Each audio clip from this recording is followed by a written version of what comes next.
Hello and welcome to international round up. तो Apollo 11 जो है ये वो पहला मिशन था जिसके ज़रिए इंसान जो है वो चांद तक पहुंचा था।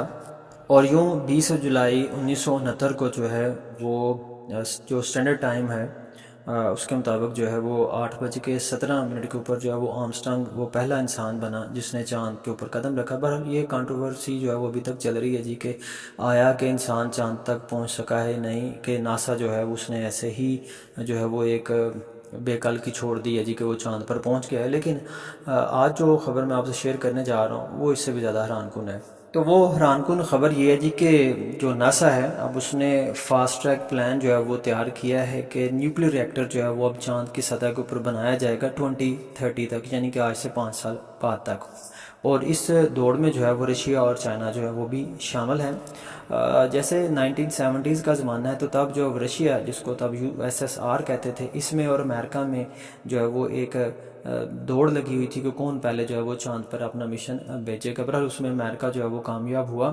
तो अब यहाँ पे भी जो है वो तीन ममालिक में रेस है कि चांद की सतह के ऊपर जो है वो सबसे पहले न्यूक्लियर रिएक्टर कौन लगाएगा, चाइना, रशिया या फिर अमेरिका। असल में ये यूनाइटेड स्टेट का एक बड़ा पुराना एम्बिशन है कि वो परमानेंट बेस जो है वो बनाना चाहता है चांद की सतह के ऊपर। लेकिन इन तीन ममालिक के अलावा दो और ममालिक भी इस दौड़ में जो है वो हिस्सेदार हैं। उसमें इंडिया भी है और जापान भी है। तो कह लें कि इंडिया का मुकाबला पाकिस्तान ने हर लेवल पे करना होता है, चाहे वो मंगल यान हो, चाहे वो जो है वो चंद्रयान हो। लेकिन इस मामले में जो है वो पाकिस्तान इंडिया को घास भी नहीं डालता। वो कहता है ठीक है जनाब, तुम लोग चले जाओ चांद पे, हम इधर ही रहेंगे। अब जो नासा के एक टेम्परेरी हेड हैं जिनको डोनाल्ड ट्रम्प ने रिसेंटली लगाया है, उनका नाम है सैन डफ़ी। जो मिस्टर सैन डफ़ी है ना, इन्होंने प्रपोज़ल मांगे थे कमर्शियल कंपनी से कि वो 100 किलोवाट का जो है ना एक न्यूक्लियर रिएक्टर, उसका डिज़ाइन जो है वो प्रपोज़ करें, जिसको जो है वो चांद के ऊपर इंस्टॉल किया जाए।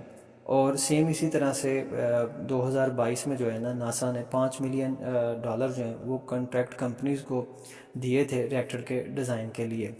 और इस साल मई में, यानी कि मई 2025 में चाइना और रशिया ने भी ये अनाउंस किया था जी कि ये जो है ना fully automated nuclear power station जो है वो बनाना चाहते हैं चांद की सतह के ऊपर। और इन्होंने, इनका टाइम फ्रेम था 2035। अब यहाँ पर आप ये बात याद रखें कि जो एक चांद का दिन है ना, 1 लूनर डे जो है, ये ज़मीन के 1 माह के बराबर है। यानी कि 4 वीक जो है ना अर्थ के, वो चांद का एक दिन जो है वो बनते हैं।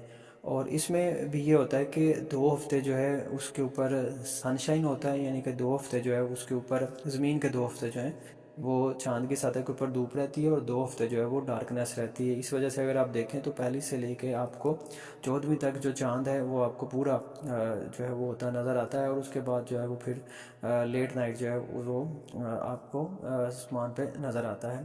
तो इसलिए जो सोलर पावर है उसकी जनरेशन जो है वो चांद की सतह के ऊपर जो है वो